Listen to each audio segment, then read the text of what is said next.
Complôs de assassinatos, tramas de roubo, desvios sexuais. Essas não são manchetes de hoje. São os primeiros escândalos registrados nos antigos hieróglifos egípcios. Eles viviam como nós. Tinham as mesmas esperanças, temores, ganâncias, luxúrias, sentimentos adúlteros. Mas tanto na época como agora, mau comportamento tinha consequências. São contos raros que expõem a terra dos faraós como nunca se viu. Esses são os escândalos do mundo antigo. Egito. 1470. No templo da deusa Mut, em Tebas, centenas de foliões estão reunidos para um dos festivais mais esperados do ano. Mas essa não será uma agradável refeição familiar. Nesse dia, os egípcios de todas as classes vão se reunir para o que seria o Woodstock da antiguidade, com muito sexo, droga e rock and roll. Os egípcios tinham um festival que eles chamavam de Festival da Bebedeira. E nesse festival havia todo um processo para se embriagar e para se aproximar de Deus. O festival começava passando as canecas de cerveja. E isso durava horas. A ideia era beber direto sem parar até a maioria das pessoas começarem a desmaiar. De uma leve zonzeira até um blackout, esse amontoado de beberrões antigos perdiam a noção do perigo. Nós sabemos com certeza que o festival incluía sexo. Havia quase um orgulho em beber e na atividade sexual decorrente da bebedeira. O que levava os egípcios, normalmente devotos e pacatos, a deixar de lado suas inibições sem qualquer pudor. Ao que parece, o festival tinha intenções divinas. Bebiam cerveja, perdiam os sentidos e entravam num estado alterado do ser onde conversavam com os deuses. Eles chegavam quase ao limite do caos, na esperança que o bom resultado daquilo compensasse o fato de eles estarem fazendo coisas que não faziam em outra época de suas vidas. A egiptóloga Betsy Bryan e sua equipe de arqueólogos escavam o templo de Mut, localizado na Luxor de hoje. A descoberta recente de várias colunas inscritas, nunca vistas na televisão, revela novas pistas sobre o festival anual da bebedeira e a motivação por trás dele. Esta é a primeira coluna que encontramos que cita o Festival da Bebedeira. A metade de cima começa com o nome da rainha. Depois diz que ela fez como um monumento para sua mãe Mut. Aqui diz, fazendo um pórtico para ela. Eu não encontrei esse hieróglifo em nenhum outro lugar. Um pórtico de bebedeira. A palavra para bebedeira em egípcio é tek. Ela é escrita com um T, a palavra et e depois determinada com um jarro de cerveja. Esses hieróglifos, há muito perdidos, revelam que nesse local, há mais de 3.000 anos, o chamado Pórtico da Bebedeira foi construído como palco central do festival. Era desse ponto central que a rainha presidia a libertinagem. No apogeu do festival, esta rainha foi a mulher mais poderosa da história do Egito, Hatshepsut. Ela não era um simples governante. Ela levou o Egito a uma das eras mais bem-sucedidas e reacendeu a antiga tradição do Festival da Bebedeira, que havia desaparecido durante o reinado de outros faraós. Está claro que Hatshepsut achava o festival muito importante. Era tão importante que ela quis retomá-lo em grande estilo. O festival era uma rara demonstração pública do excesso de álcool. Festas do barril patrocinadas pelo Estado eram poucas e raras no Egito Antigo, mas cerveja e vinho eram produtos bem aceitos no dia a dia. As pessoas bebiam o tempo todo. De fato, devia ser comum as pessoas beberem mais cerveja do que beberem água. E muitos egípcios eram pagos com cerveja e pão. Então, não era a presença do álcool que tornava o Festival da Bebedeira tão especial, e sim a licença para abusar em público. Existem textos que dizem que bebedeira é uma coisa ruim e que o álcool em excesso e principalmente o comportamento resultante dele não são exemplo de comportamento adequado.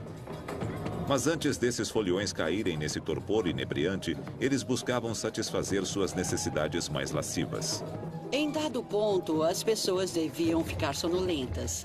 E não sonolentas a ponto de dormir, mas para deitar em pares. As regras sociais normais viravam de ponta cabeça durante os festivais. E o que conhecemos como Mardi Gras, a época do carnaval, traz atividades diferentes. Então, durante o Festival da Bebedeira, o que acontece é uma orgia indescritível. A ideia de escapadas sexuais extravagantes acontecendo nessas festas antigas é mais que especulação. É dito de modo explícito que faz parte do ritual beber e depois transar. Existe uma frase que aparece em todos os textos: viajar através dos pântanos. Com certeza é um eufemismo para o sexo. Apesar das aparências, o festival era mais que uma festa universitária. Era uma cerimônia religiosa importante que buscava aplacar a fúria de uma deusa chamada Mut. Esta é a entrada do templo de Mut. E tem um hino nessa parede que saudava todas as pessoas na chegada. Ele fala de todo tipo de pavor da deusa Mut. Todas as linhas começam do mesmo modo. O medo de Mut está em todo lugar. E depois vira uma ladainha. Você repete, repete sem parar. E depois vem o desejo de transformá-la em outra coisa além de uma deusa temida. De acordo com o mito egípcio, o deus do sol Ra mandou sua filha Mut para destruir a humanidade.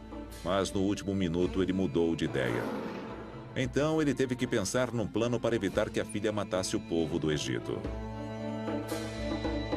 Ele ordena o preparo de milhares de jarros de cerveja. A cerveja é misturada com grãos vermelhos para parecer sangue humano. Quando a deusa começa a matar a humanidade, ela começa a beber o que pensa ser sangue humano. Ela fica bêbada e já não tão furiosa e disposta a matar a humanidade. Assim, a humanidade é salva.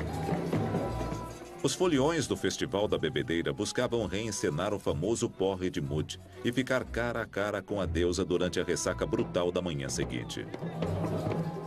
Os tambores dos músicos mantinham as pessoas acordadas.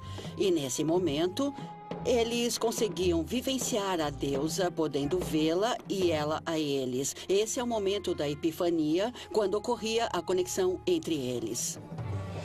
Com Mut apaziguada e a humanidade salva, os foliões egípcios de olhos vidrados estavam livres para cuidar da dor de cabeça e voltar à rotina. Pelo menos até o próximo ano, quando a deusa de porcelana voltava a chamar. Mas bebedeira pode não ter sido o único vício que proliferou durante o reinado de Hatshepsut. Um dos escândalos perdidos mais atormentadores do Egito baseia-se em diversas pistas vagas, incluindo esse desenho sexual antigo. Ele indica um caso secreto, potencialmente explosivo, entre a rainha e o arquiteto mais brilhante do Egito. O Templo Der el-Bahri, em Luxor, é uma das maiores obras arquitetônicas do Antigo Egito. Ele foi encomendado pela grande rainha Hatshepsut para ser seu templo mortuário. Ela recrutou um homem inovador e brilhante chamado Senemut para construí-lo. Senemut deve ter sido um arquiteto extraordinário. Se olharmos o templo Der el-Bahri, é simplesmente genial. Ele está aninhado na colina e parece integrado perfeitamente à paisagem. O projeto é maravilhoso. A ascensão de Senemut foi em linha reta. Mas sua perseverança e talento provaram ser seu ingresso no círculo real. Parece que Senemut era mais um funcionário de origem bastante humilde que conseguiu subir na vida. Nem sua mãe, nem seu pai tinham cargos altos na administração egípcia. Mas estar no lugar certo, na hora certa, com pessoas certas, teve um papel crucial na história de Senemut. Em 1479 a.C., o faraó do Egito, Tutmés II, morreu. Seu único filho, Tutmés III, filho de uma concubina do harém do rei, era apenas um menino e muito novo para assumir o comando. Coube à rainha Hatshepsut assumir o trono. Hatshepsut, sob a aparência de grande rainha, grande esposa real, assumiu a regência, o que era muito comum na cultura egípcia. Mas seu principal objetivo era mais grandioso: governar com a mesma autoridade e continuidade que seus predecessores tiveram. Conforme o tempo passava, ela ia assumindo os títulos e todo o poder do rei. Ela já tinha o poder do rei como regente, mas ela o assumiu oficialmente. O problema é que o reinado egípcio era o clube do Bolinha. Então, para consolidar sua posição no poder, Hatshepsut começou a se travestir. Ela fez algo que não era comum para as rainhas antes dela. Ela passou a usar os trajes do rei. Ela aparecia usando o saiote real, a cauda de touro, a barba real, basicamente como um homem. Seu traje podia não enganar ninguém, mas demonstrava autoridade absoluta. E por trás dessa mulher com barba de faraó, havia um homem verdadeiro com suas próprias aspirações: Senemut. Senemut foi um personagem que entrou em cena e na hora chamou nossa atenção. Senemut devia ser um indivíduo inteligente e capaz que foi sendo promovido pelos serviços à rainha Hatshepsut. E mostrou ser muito valioso para ela. Existe um boato de que Senemut era mais do que um mero conselheiro de Hatshepsut. As pessoas achavam que eles podiam ter tido um relacionamento mais íntimo. Uma coisa é certa: quando o poder de Hatshepsut aumentou, o de Senemut também. Ele conseguiu transformar o que talvez fosse inicialmente um simples contato com a própria Hatshepsut como seu administrador em uma ligação muito próxima que lhe permitiu fazer muitas coisas diferentes. Durante o reinado de Hatshepsut, Senemut teve vários cargos de alto poder, levando algumas pessoas a pensar: será que ele dorme com ela para subir? Os mais cínicos entre nós gostam de pensar que Senemut estava tentando subir rapidamente, tornando-se amante da rainha. Mas talvez ele realmente a amasse e fosse devotado a ela. Uma de suas funções é bem sugestiva e indica uma relação íntima com a rainha. Hatshepsut o indicou como tutor, mas que, na verdade, teríamos que traduzir como babá da filha de Hatshepsut.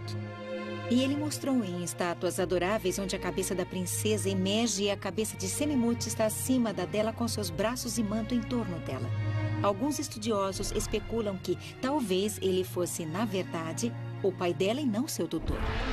Normalmente, o que um faraó faz a portas fechadas é da conta dele. Um faraó típico tem todo um harém de mulheres à sua disposição que dariam muitos filhos a ele. Mas para Hatshepsut, um caso amoroso, principalmente com alguém de sangue não real, poderia ter consequências catastróficas. Se ela realmente engravidou, seria um preço infernal a pagar, porque haveria outra pessoa no trono no lugar de Tutmés III, e isso provocaria uma guerra civil no país. Mas apesar de um caso público ser controverso para Hatshepsut, existem razões para acreditar que este foi um segredo mal guardado. Na verdade, um desenho explícito feito na parede de uma tumba não terminada, logo acima do templo de Hatshepsut, pode ser o retrato da rainha e Senemut em uma posição bem comprometedora. Existe um desenho, pintado na encosta, acima de Del el-Bahri, que algumas pessoas associaram a uma possível gozação do relacionamento de Senemut e Hatshepsut, fosse qual fosse. Poderia esse cartoon político antigo ter sido feito para satirizar um escândalo real? Os acadêmicos se entusiasmaram com a imagem e começaram a pensar: só pode ser a rainha Hatshepsut. Apesar do simbolismo declarado do desenho na parede, existem outras pistas intrigantes que atestam o relacionamento tão especial de Senemut com a rainha. Mesmo se desconsiderarmos o suposto retrato de Hatshepsut e Senemut, existem muitas outras evidências que sugerem uma ligação íntima entre a governante e o seu administrador. Quando você começa a vê-lo fazendo coisas como construir sua tumba dentro de uma obra dela ou ter sua própria imagem nos monumentos dela, isso é um passo além. Ironicamente, os esforços de Senemut para assegurar uma posição de honra na morte seriam infrutíferos. Pouco antes do fim do reinado de Hatshepsut, ele desapareceu dos registros históricos. Até hoje, seu destino é desconhecido. Será que o suposto consorte da rainha foi vítima de sua própria ambição desmedida? Talvez pessoas como Thutmose III ou outros que não o aceitavam. Talvez até outra pessoa da corte que concluiu que ele tinha muito poder junto à rainha e decidiu fazer com que ele fosse dispensado ou até mesmo acabar com ele. Ele foi um homem de grande poder e que, obviamente, não se importava de dizer que tinha esse poder. E algumas pessoas chegam a sugerir que foi esse o motivo de ele ter perdido o poder. Ele tentou subir demais. Hatshepsut, a mulher mais poderosa da história do Egito, desapareceu dos registros históricos por volta de 1458 a.C. Depois da morte de Hatshepsut, seu enteado, Thutmose III, finalmente reclamou seu direito ao trono e rapidamente levou o Egito ao ápice de seu poder. Ele expandiu o império no Oriente Médio e deu início a uma era de prosperidade sem precedentes. Mas todo o império, por fim, cai. 272 anos depois que Ramsés III se tornou faraó, em 1186 a.C., houve grandes abalos em seus alicerces. Fundação. Ambições pessoais e insatisfação popular abririam a porta para um complô sinistro de assassinato contra o último grande faraó do Egito Antigo. A longa lista de conspiradores incluía sacerdotes, generais, concubinas e até a própria esposa do faraó.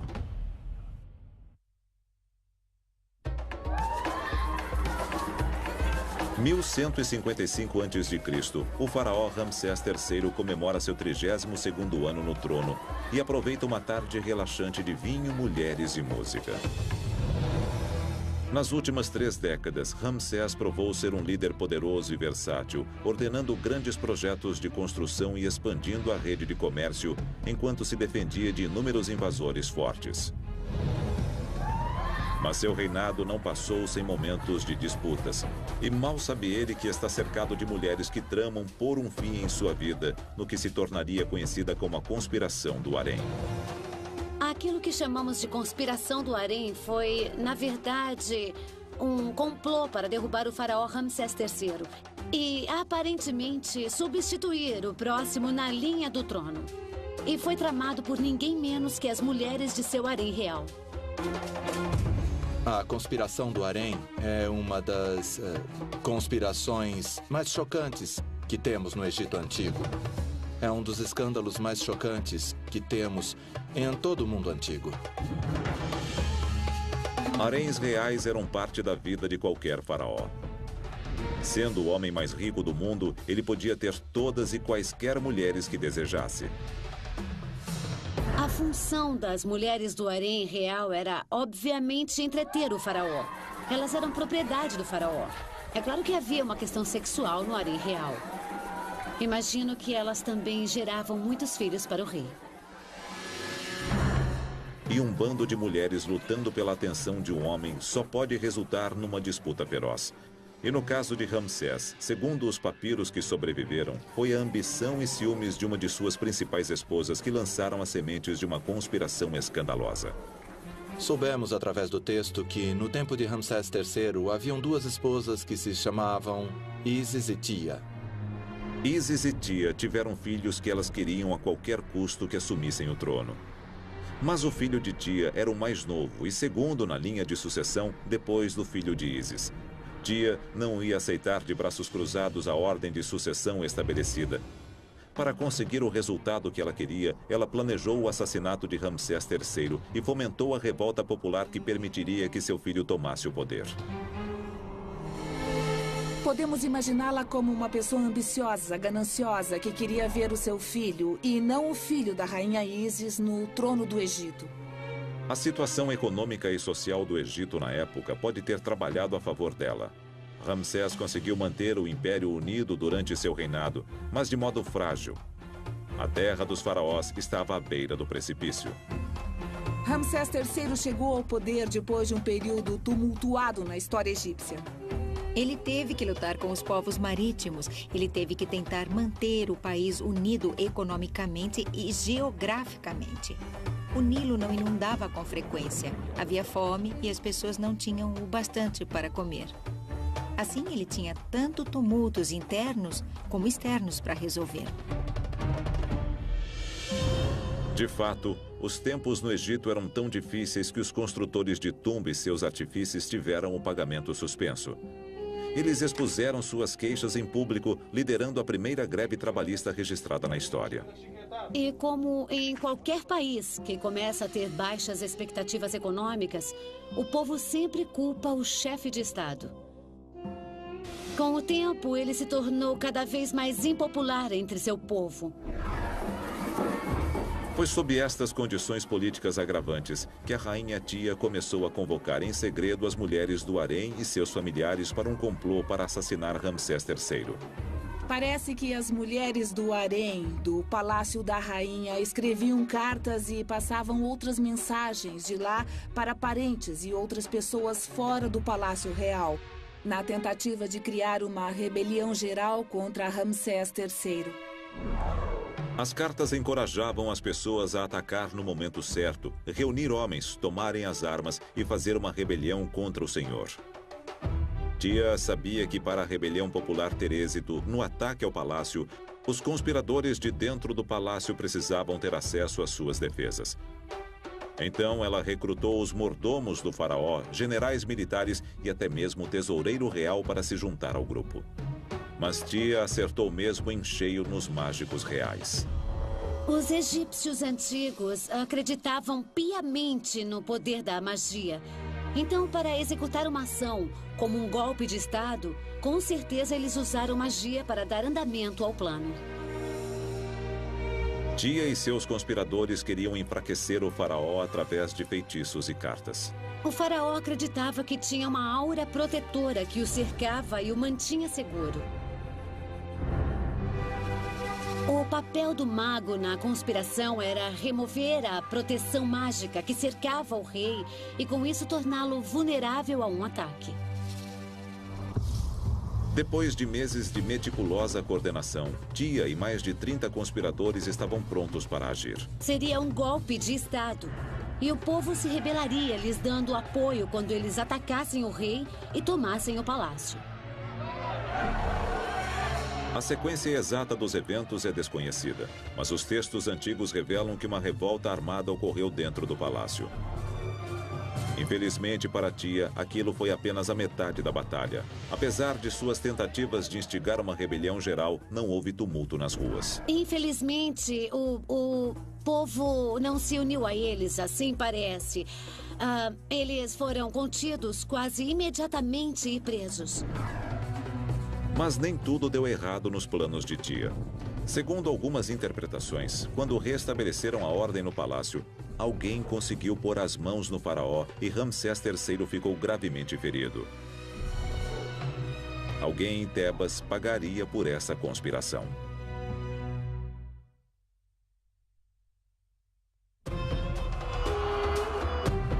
Em 1155 a.C., um complô audacioso tramado pelo harém do faraó Ramsés III para assassiná-lo e incitar uma revolução é contido antes que conseguisse atravessar as paredes do palácio. Mas, segundo alguns, não antes de o rei ser mortalmente ferido.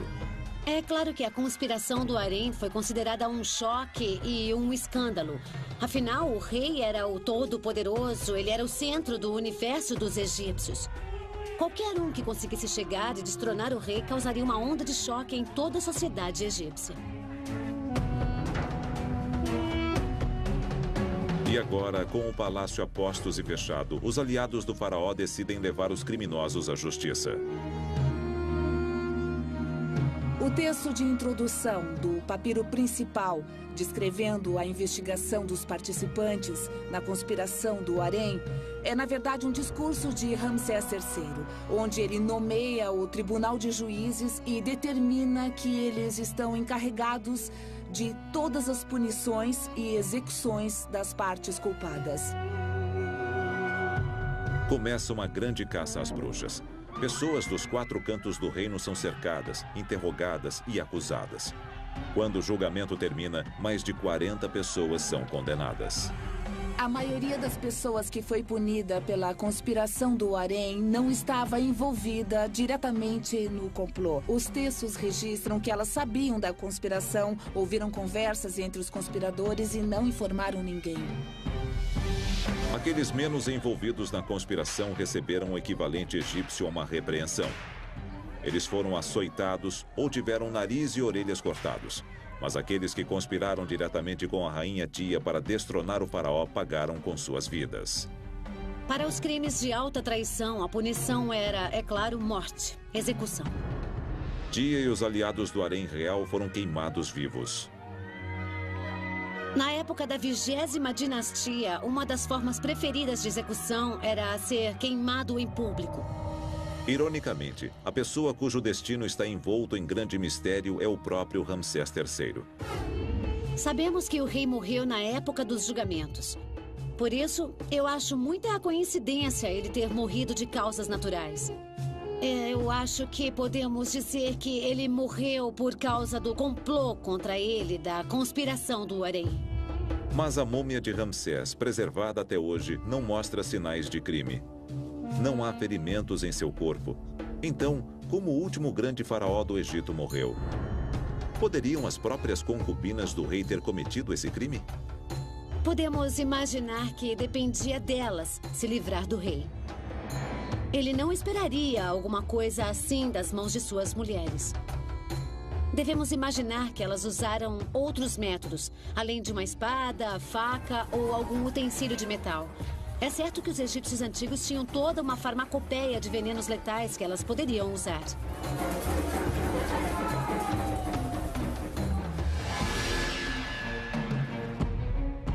Seja lá o que aconteceu, sua morte significava que Ramsés IV, o filho de Ísis, seria mesmo o faraó do Egito conforme planejado.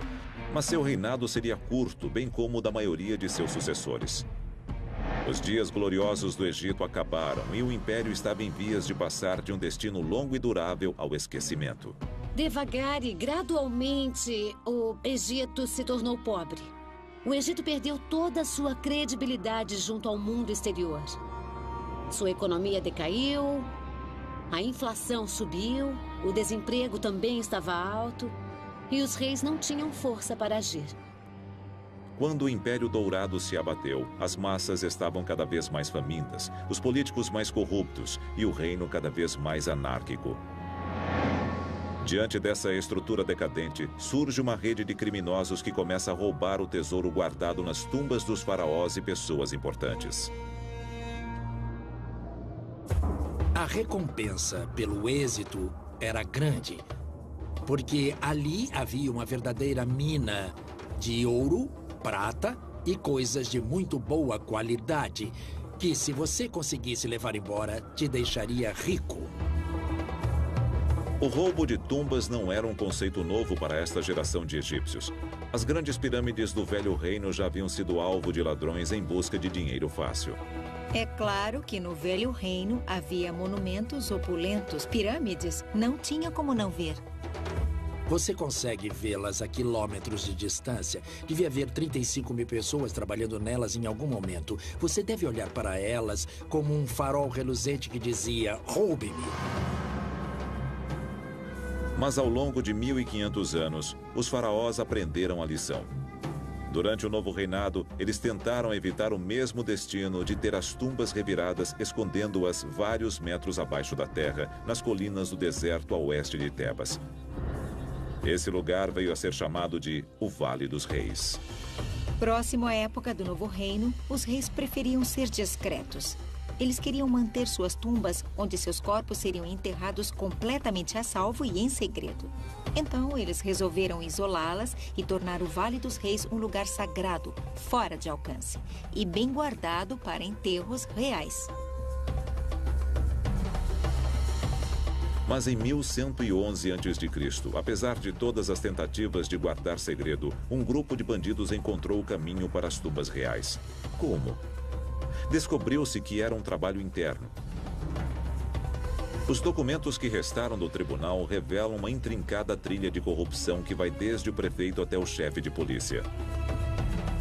O Vale dos Reis estava para se tornar o Vale dos Trapaceiros.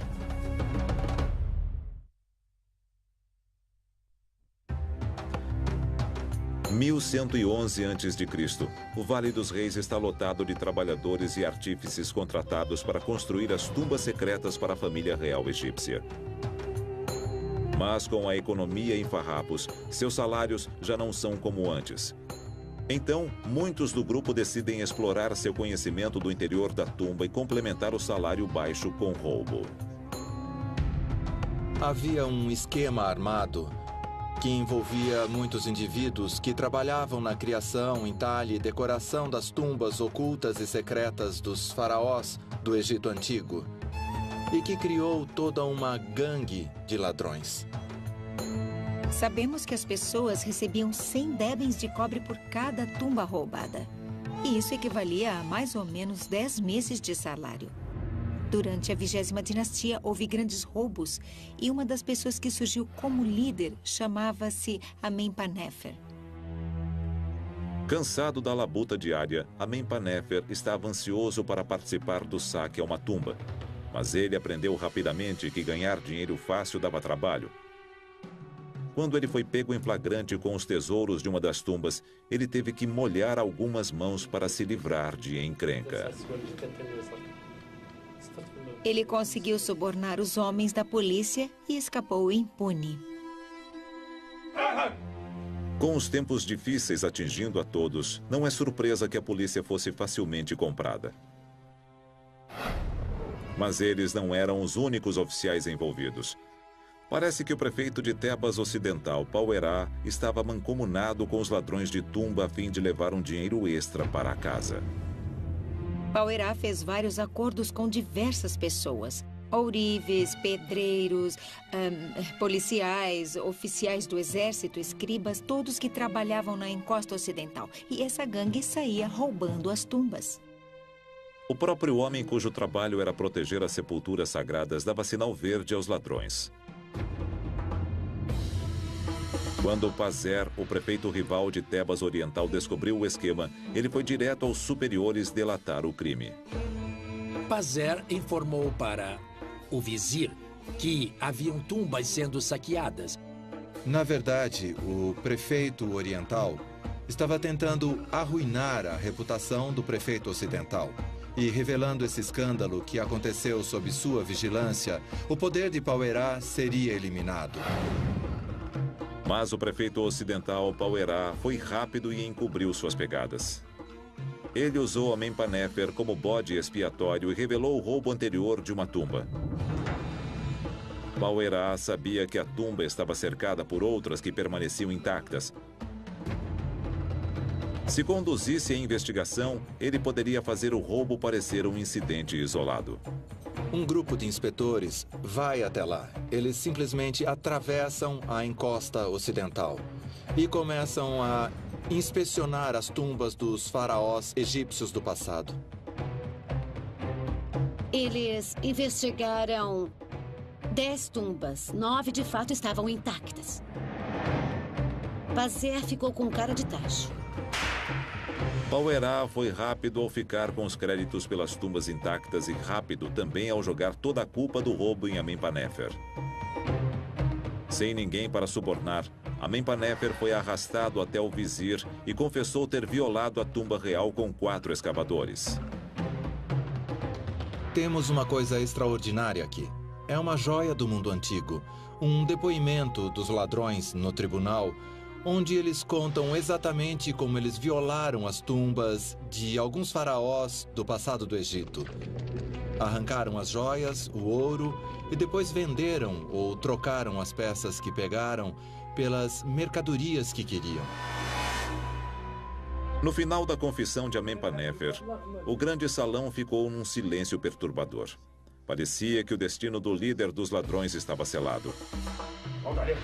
Mas antes de ser atirado aos peixes, Amenpanéfer teve mais uma chance de se gabar. Ele deve ter decidido que não ia levar a culpa sozinho, então ele começou a delatar alguns oficiais corruptos que tomaram parte do esquema. Os guardas o tiraram do tribunal aos chutes e berros. Pessoas como Amenpanéfer eram punidas severamente. Eram empaladas ou teriam olhos, nariz, boca e orelhas arrancados. Seus nomes seriam riscados de tudo, exceto dos arquivos do tribunal. E com isso, eles não poderiam viver no pós-vida. Na época, parece que ninguém deu muita atenção ao surto estrondoso de Amenpanefer. Mas um ano depois, o vizir, que no Egito era o equivalente ao primeiro-ministro, decidiu iniciar uma investigação completa sobre o escândalo de roubo de tumbas. Desta vez, o foco era naqueles que puxavam os cordões das marionetes. Pauerá foi punido não só por ter mentido, como também por ter contribuído e, de fato, ter auxiliado e acobertado os ladrões de tumba. O roubo de tumbas não terminou com o caso de Amenpanefer. Havia muitos outros bandidos escondidos nas sombras, de olho no prêmio. O saque de tumbas continuaria assolando Tebas por séculos. Por fim, as múmias do novo reino tiveram que ser exumadas e enterradas em segredo, sem tesouros, em colinas acima da cidade. Hoje, o prêmio que levaram para suas tumbas se foi. Mas seus corpos ainda estão conosco. E suas múmias ainda podem ocultar um segredo tão incrível que poderia reescrever tudo o que pensamos saber sobre o Antigo Egito e que por si só causaria um escândalo moderno.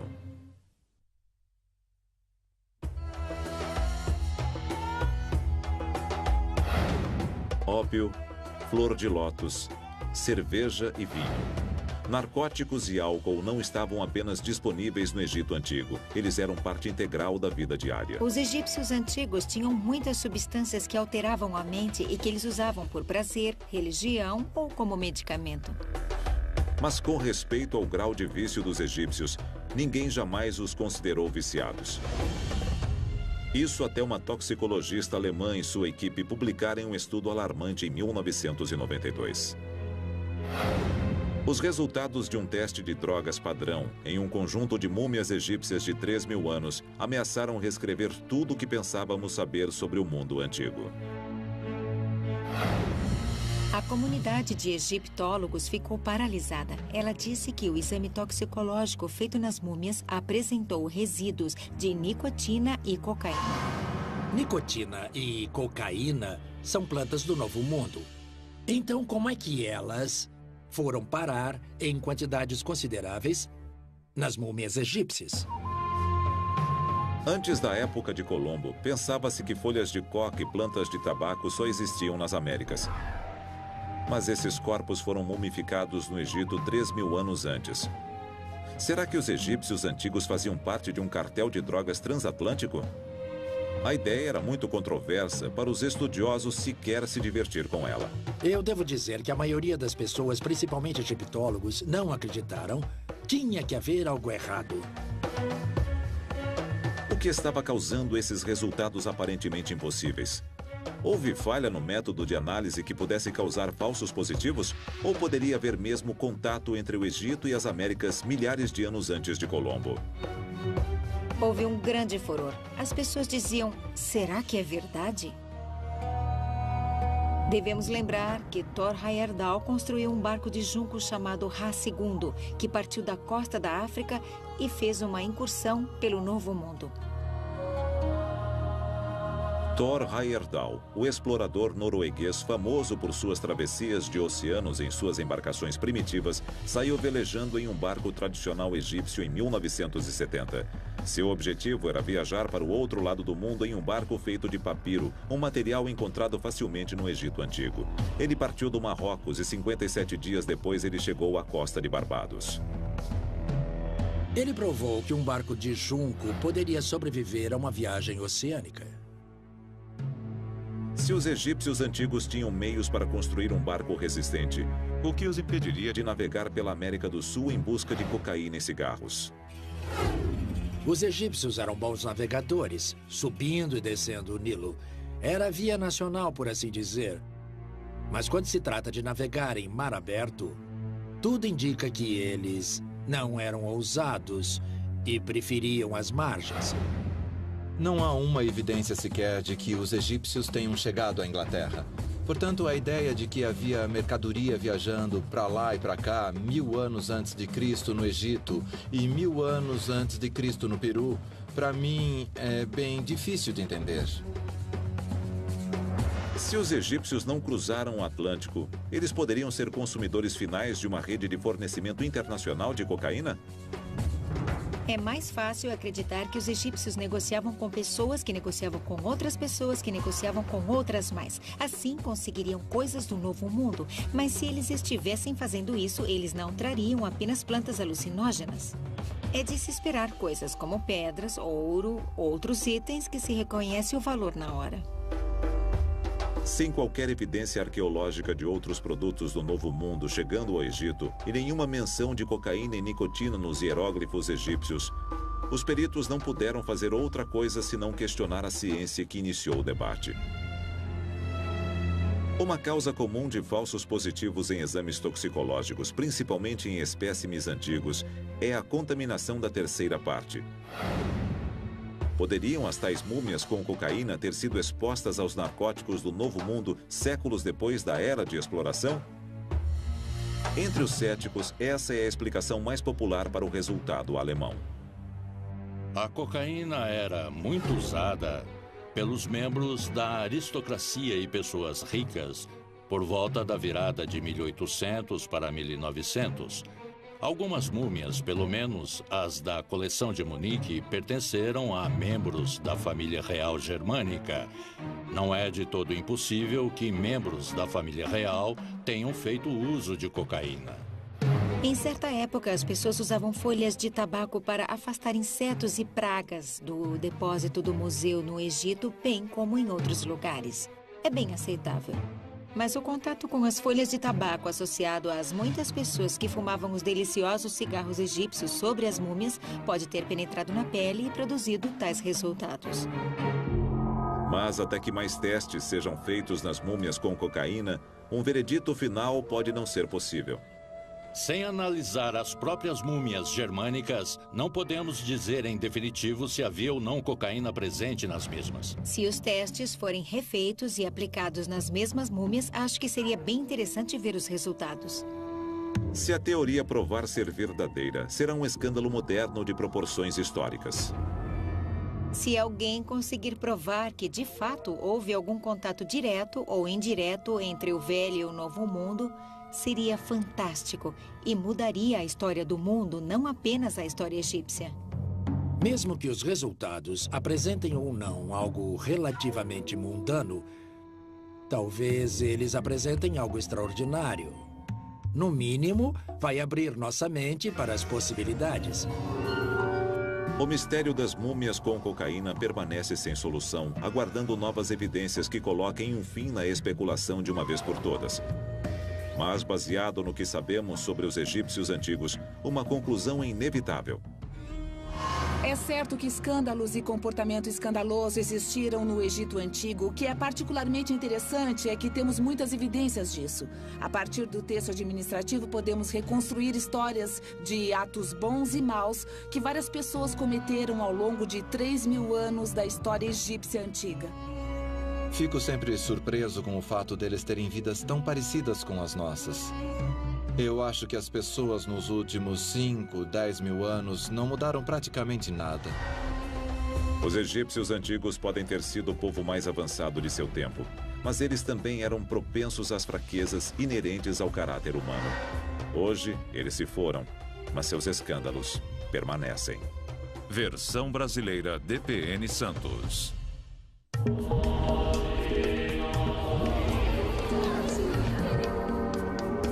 Havia muitos outros bandidos escondidos nas sombras, de olho no prêmio. O saque de tumbas continuaria assolando Tebas por séculos. Por fim, as múmias do novo reino tiveram que ser exumadas e enterradas em segredo, sem tesouros, em colinas acima da cidade. Hoje, o prêmio que levaram para suas tumbas se foi. Mas seus corpos ainda estão conosco. E suas múmias ainda podem ocultar um segredo tão incrível que poderia reescrever tudo o que pensamos saber sobre o Antigo Egito e que por si só causaria um escândalo moderno.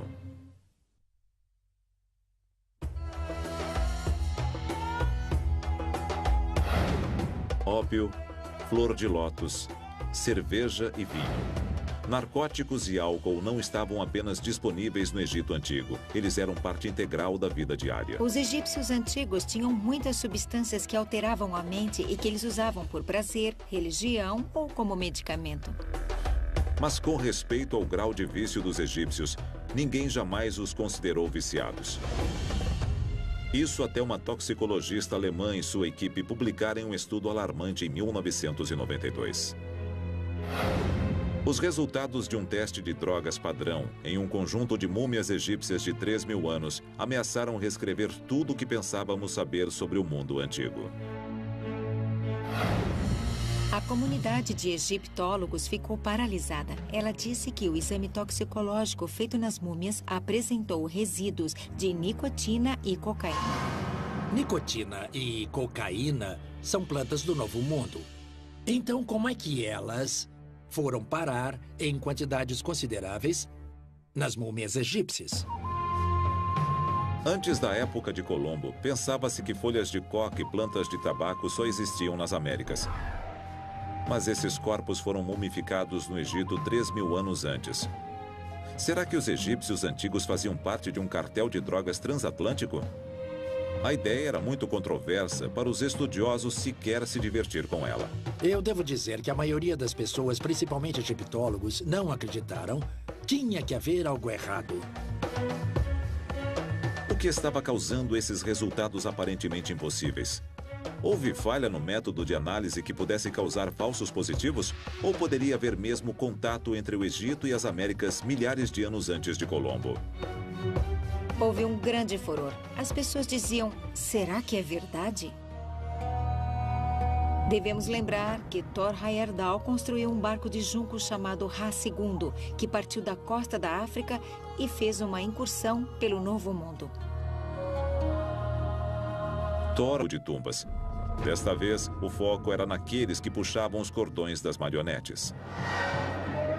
Powerá foi punido não só por ter mentido, como também por ter contribuído e, de fato, ter auxiliado e acobertado os ladrões de tumba. O roubo de tumbas não terminou com o caso de Amenpanefer.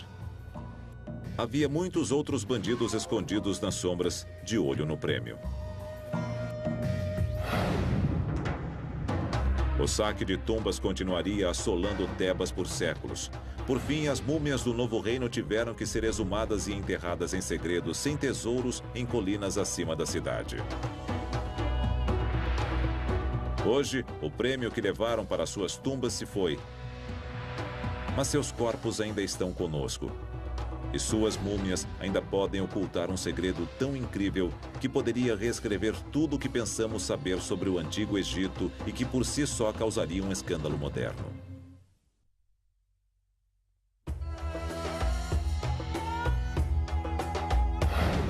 Ópio, flor de lótus, cerveja e vinho. Narcóticos e álcool não estavam apenas disponíveis no Egito Antigo. Eles eram parte integral da vida diária. Os egípcios antigos tinham muitas substâncias que alteravam a mente e que eles usavam por prazer, religião ou como medicamento. Mas com respeito ao grau de vício dos egípcios, ninguém jamais os considerou viciados. Isso até uma toxicologista alemã e sua equipe publicarem um estudo alarmante em 1992. Os resultados de um teste de drogas padrão em um conjunto de múmias egípcias de 3.000 anos ameaçaram reescrever tudo o que pensávamos saber sobre o mundo antigo. A comunidade de egiptólogos ficou paralisada. Ela disse que o exame toxicológico feito nas múmias apresentou resíduos de nicotina e cocaína. Nicotina e cocaína são plantas do Novo Mundo. Então, como é que elas foram parar em quantidades consideráveis nas múmias egípcias? Antes da época de Colombo, pensava-se que folhas de coca e plantas de tabaco só existiam nas Américas. Mas esses corpos foram mumificados no Egito 3.000 anos antes. Será que os egípcios antigos faziam parte de um cartel de drogas transatlântico? A ideia era muito controversa para os estudiosos sequer se divertir com ela. Eu devo dizer que a maioria das pessoas, principalmente egiptólogos, não acreditaram. Tinha que haver algo errado. que estava causando esses resultados aparentemente impossíveis? Houve falha no método de análise que pudesse causar falsos positivos? Ou poderia haver mesmo contato entre os que estavam livres para cuidar da dor de cabeça e voltar à rotina? Pelo menos até o próximo ano, quando a deusa de porcelana voltava a chamar. Mas bebedeira pode não ter sido o único vício que proliferou durante o reinado de Hatshepsut. Um dos escândalos perdidos mais atormentadores do Egito baseia-se em diversas pistas vagas, incluindo esse desenho sexual antigo. Ele indica um caso secreto, potencialmente explosivo, entre a rainha e o arquiteto mais brilhante do Egito. O Templo Der el-Bahri, em Luxor, é uma das maiores obras arquitetônicas do Antigo Egito. Ele foi encomendado pela grande rainha Hatshepsut para ser seu templo mortuário. Ela recrutou um homem inovador e brilhante chamado Senemut para construí-lo.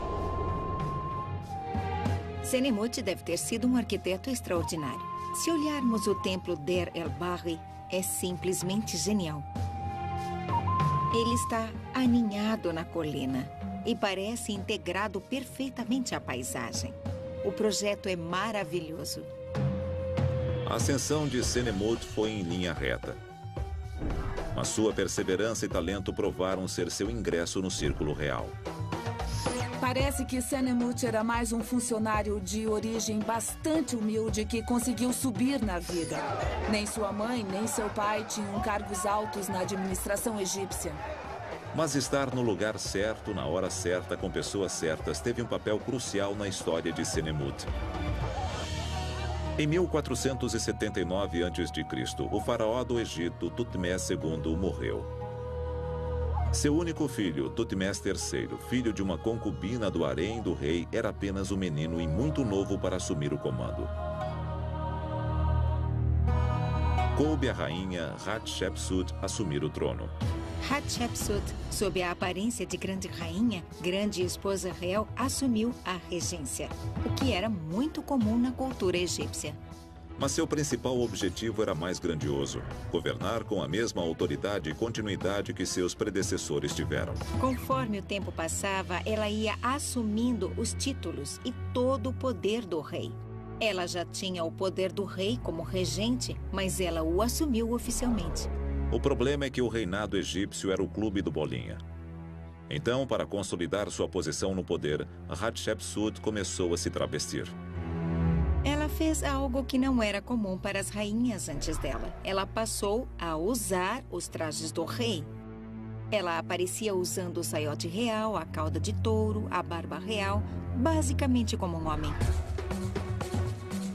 Seu traje podia... Eles bebiam o tempo todo. De fato, devia ser comum as pessoas beberem mais cerveja do que beberem água. E muitos egípcios eram pagos com cerveja e pão.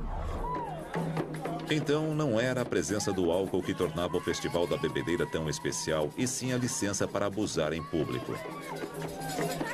Existem textos que dizem que bebedeira é uma coisa ruim e que o álcool em excesso e principalmente o comportamento resultante dele não são exemplo de comportamento adequado. Mas antes desses foliões caírem nesse torpor inebriante, eles buscavam satisfazer suas necessidades mais lascivas. Em dado ponto, as pessoas deviam ficar sonolentas. E não sonolentas a ponto de dormir, mas para deitar em pares. As regras sociais normais viravam de ponta cabeça durante os festivais. E o que conhecemos como Mardi Gras, a época do carnaval, traz atividades diferentes. Então, durante o Festival da Bebedeira, o que acontece é uma orgia indescritível. A ideia de escapadas sexuais extravagantes acontecendo nessas festas antigas é mais que especulação. É dito de modo explícito que faz parte do ritual beber e depois transar. Existe uma frase que aparece em todos os textos: viajar através dos pântanos. Com certeza é um eufemismo para o sexo. Apesar das aparências, o festival era mais que uma festa universitária. Era uma cerimônia religiosa importante que buscava aplacar a fúria de uma deusa chamada Mut. Esta é a entrada do templo de Mut. E tem um hino nessa parede que saudava todas as pessoas na chegada. Ele fala de todo tipo de pavor da deusa Mut. Todas as linhas começam do mesmo modo. O medo de Mut está em todo lugar. E depois vira uma ladainha. Você repete, repete sem parar. E depois vem o desejo de transformá-la em outra coisa além de uma deusa temida. De acordo com o mito egípcio, o deus do sol Ra mandou sua filha Mut para destruir a humanidade. Mas no último minuto ele mudou de ideia. Então ele teve que pensar num plano para evitar que a filha matasse o povo do Egito. Ele ordena o preparo de milhares de jarros de cerveja. A cerveja é misturada com grãos vermelhos para parecer sangue humano. Quando a deusa começa a matar a humanidade, ela começa a beber o que pensa ser sangue humano. Ela fica bêbada e já não tão furiosa e disposta a matar a humanidade. Assim, a humanidade é salva. Os foliões do Festival da Bebedeira buscavam reencenar o famoso porre de Mut e Um simples contato com a própria Hatshepsut como seu administrador em uma ligação muito próxima que lhe permitiu fazer muitas coisas diferentes. Durante o reinado de Hatshepsut, Senemut teve vários cargos de alto poder, levando algumas pessoas a pensar: será que ele dorme com ela para subir? Os mais cínicos entre nós gostam de pensar que Senemut estava tentando subir rapidamente, tornando-se amante da rainha. Mas talvez ele realmente a amasse e fosse devotado a ela. Uma de suas funções é bem sugestiva e indica uma relação íntima com a rainha. Hatshepsut o indicou como tutor, mas que, na verdade, teríamos que traduzir como babá da filha de Hatshepsut. E ele mostrou em estátuas adoráveis onde a cabeça da princesa emerge e a cabeça de Senemut está acima da dela com seus braços e manto em torno dela. Alguns estudiosos especulam que talvez ele fosse, na verdade, o pai dela e não seu tutor. Normalmente, o que um faraó faz a portas fechadas é da conta dele. Um faraó típico tem todo um harém de mulheres à sua disposição que dariam muitos filhos a ele. Mas para Hatshepsut, um caso amoroso, principalmente com alguém de sangue não real, poderia ter consequências catastróficas. Se ela realmente engravidou, seria um preço infernal a pagar, porque haveria outra pessoa no trono no lugar de Tutmés III, e isso provocaria uma guerra civil no país. Mas apesar de um caso público ser controverso para Hatshepsut, existem razões para acreditar que este foi um segredo mal guardado. Na verdade, um desenho explícito feito na parede de uma tumba não terminada, logo acima do templo de Hatshepsut, pode ser o retrato da rainha e Senemut em uma posição bem comprometedora. Existe um desenho, pintado na encosta, acima de Del el-Bahri, que algumas pessoas associaram a uma possível gozação do relacionamento de Senemut e Hatshepsut, fosse qual fosse. Poderia esse cartoon político antigo ter sido feito para satirizar um escândalo real? Os acadêmicos se entusiasmaram com a imagem e começaram a pensar: só pode ser a rainha Hatshepsut. Apesar do simbolismo declarado do desenho na parede, existem outras pistas intrigantes que atestam o relacionamento tão especial de Senemut com a rainha. Mesmo se desconsiderarmos o suposto retrato de Hatshepsut e Senemut, existem muitas outras evidências que sugerem uma ligação íntima entre a governante e o seu administrador. Quando você começa a vê-lo fazendo coisas como construir sua tumba dentro de uma obra dela ou ter sua própria imagem nos monumentos dela, isso é um passo além. Ironicamente, rotina. Pelo menos até o próximo ano, quando a deusa de porcelana voltava a chamar. Mas bebedeira pode não ter sido o único vício que proliferou durante o reinado de Hatshepsut. Um dos escândalos perdidos mais atormentadores do Egito baseia-se em diversas pistas vagas, incluindo esse desenho sexual antigo. Ele indica um caso secreto, potencialmente explosivo, entre a rainha e o arquiteto mais brilhante do Egito. O Templo Der el-Bahri, em Luxor, é uma das maiores obras arquitetônicas do Antigo Egito. Ele foi encomendado pela grande rainha Hatshepsut para ser seu templo mortuário. Ela recrutou um homem inovador e brilhante chamado Senemut para construí-lo. Senemut deve ter sido um arquiteto extraordinário. Se olharmos o templo Der el-Bahri, é simplesmente genial. Ele está aninhado na colina e parece integrado perfeitamente à paisagem. O projeto é maravilhoso. A ascensão de Senemut foi em linha reta. Mas sua perseverança e talento provaram ser seu ingresso no círculo real. Parece que Senemut era mais um funcionário de origem bastante humilde que conseguiu subir na vida. Nem sua mãe, nem seu pai tinham cargos altos na administração egípcia. Mas estar no lugar certo, na hora certa, com pessoas certas, teve um papel crucial na história de Senemut. Em 1479 a.C., o faraó do Egito, Tutmés II, morreu. Seu único filho, Tutmés III, filho de uma concubina do harém do rei, era apenas um menino e muito novo para assumir o comando. Coube à rainha Hatshepsut assumir o trono. Hatshepsut, sob a aparência de grande rainha, grande esposa real, assumiu a regência, o que era muito comum na cultura egípcia. Mas seu principal objetivo era mais grandioso: governar com a mesma autoridade e continuidade que seus predecessores tiveram. Conforme o tempo passava, ela ia assumindo os títulos e todo o poder do rei. Ela já tinha o poder do rei como regente, mas ela o assumiu oficialmente. O problema é que o reinado egípcio era o clube do Bolinha.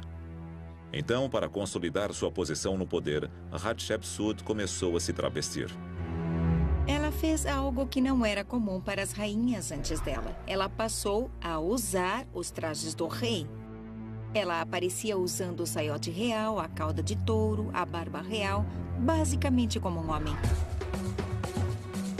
Seu traje podia não enganar ninguém, mas demonstrava autoridade.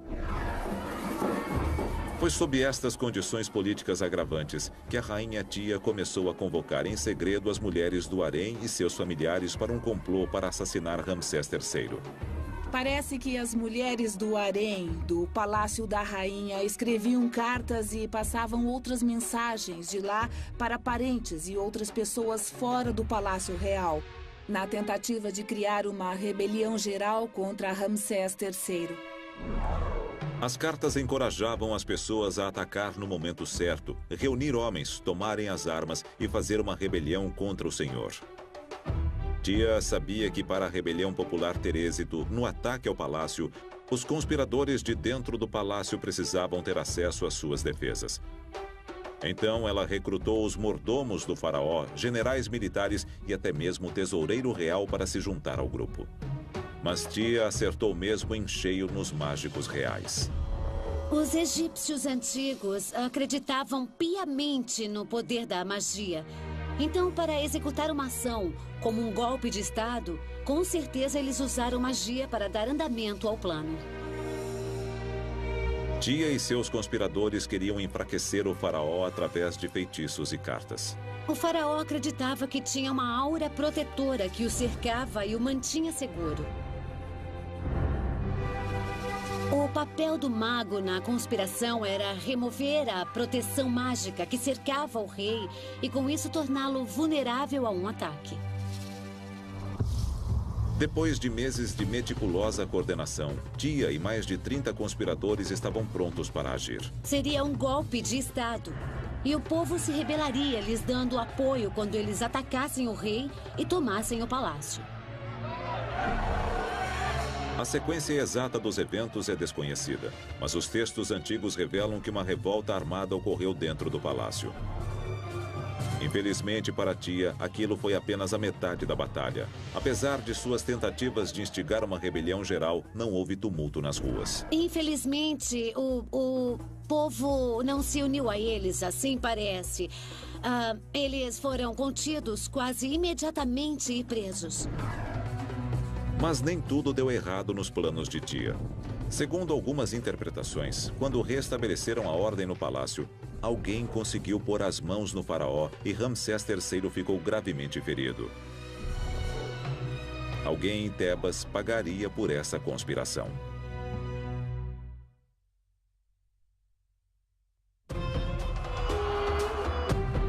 1155 a.C.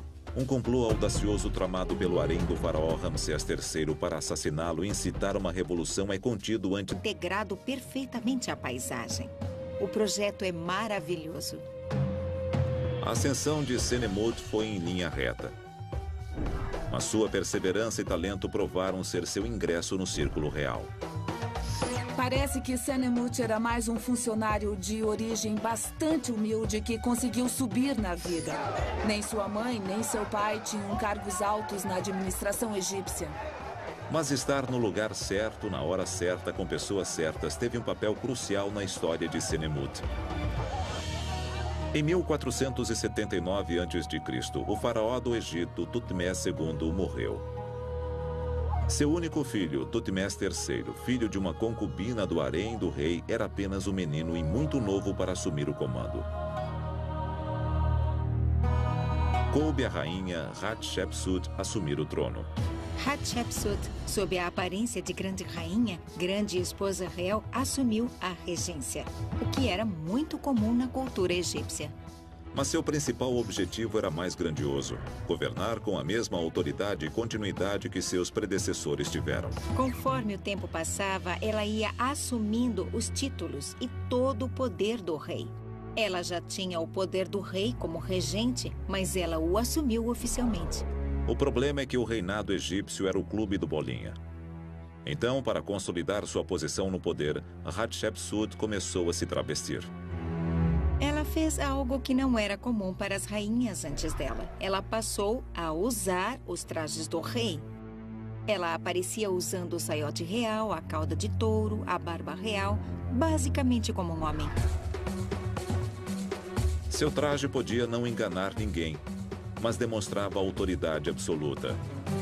E por trás dessa mulher com barba de faraó, havia um homem verdadeiro com suas próprias aspirações: Senemut.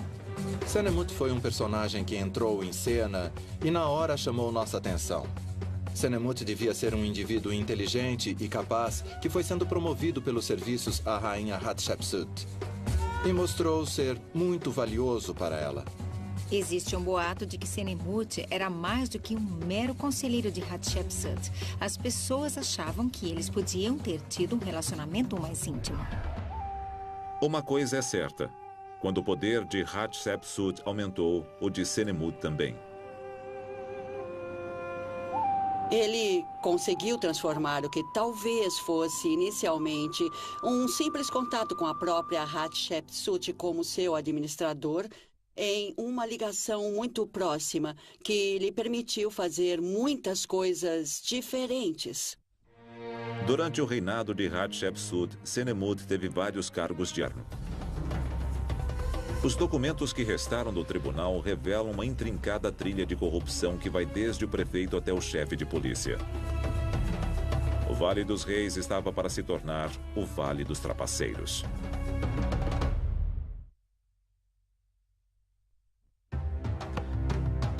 Em 1111 a.C., o Vale dos Reis está lotado de trabalhadores e artífices contratados para construir as tumbas secretas para a família real egípcia. Mas com a economia em farrapos, seus salários já não são como antes. Então, muitos do grupo decidem explorar seu conhecimento do interior da tumba e complementar o salário baixo com roubo.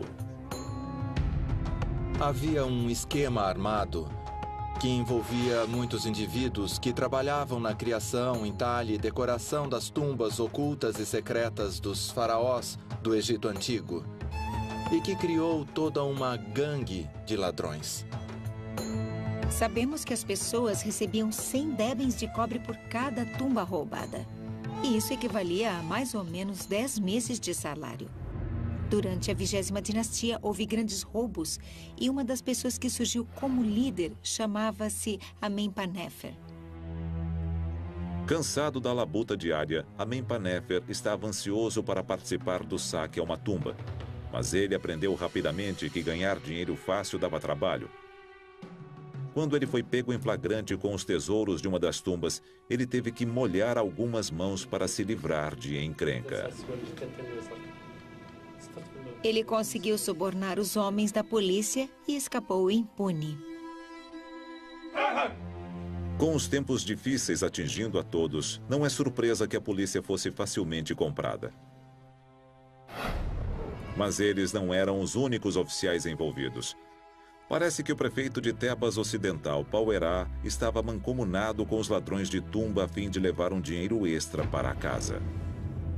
Pauerá fez vários acordos com diversas pessoas. Ourives, pedreiros, policiais, oficiais do exército, escribas, todos que trabalhavam na encosta ocidental. E essa gangue saía roubando as tumbas. O próprio homem cujo trabalho era proteger as sepulturas sagradas dava sinal verde aos ladrões. Quando Pazer, o prefeito rival de Tebas Oriental, descobriu o esquema, ele foi direto aos superiores delatar o crime. Pazer informou para o vizir que haviam tumbas sendo saqueadas. Na verdade, o prefeito oriental estava tentando arruinar a reputação do prefeito ocidental.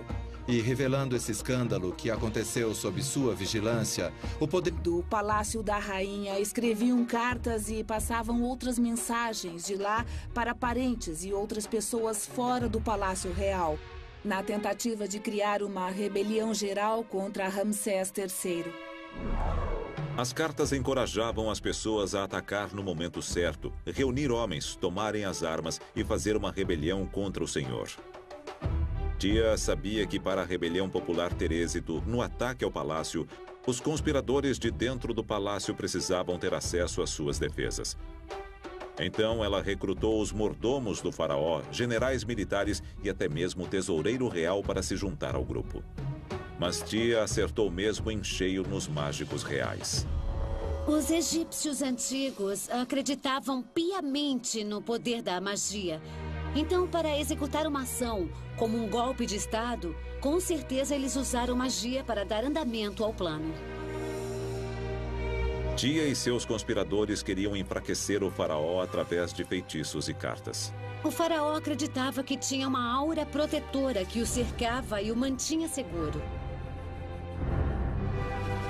O papel do mago na conspiração era remover a proteção mágica que cercava o rei e, com isso, torná-lo vulnerável a um ataque.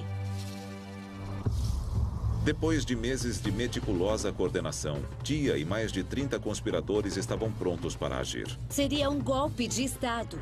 E o povo se rebelaria, lhes dando apoio quando eles atacassem o rei e tomassem o palácio.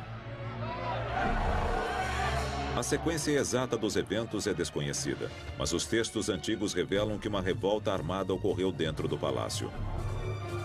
Infelizmente para Tia, aquilo foi apenas a metade da batalha. Apesar de suas tentativas de instigar uma rebelião geral, não houve tumulto nas ruas. Infelizmente, o povo não se uniu a eles, assim parece.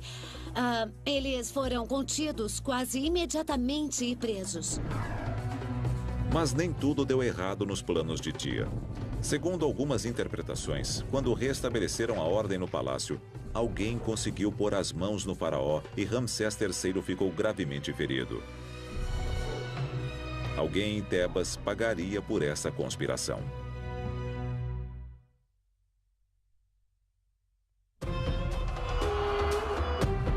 Em 1155 a.C., um complô audacioso tramado pelo harém do faraó Ramsés III para assassiná-lo e incitar uma revolução é contido antes que conseguisse atravessar as paredes do palácio.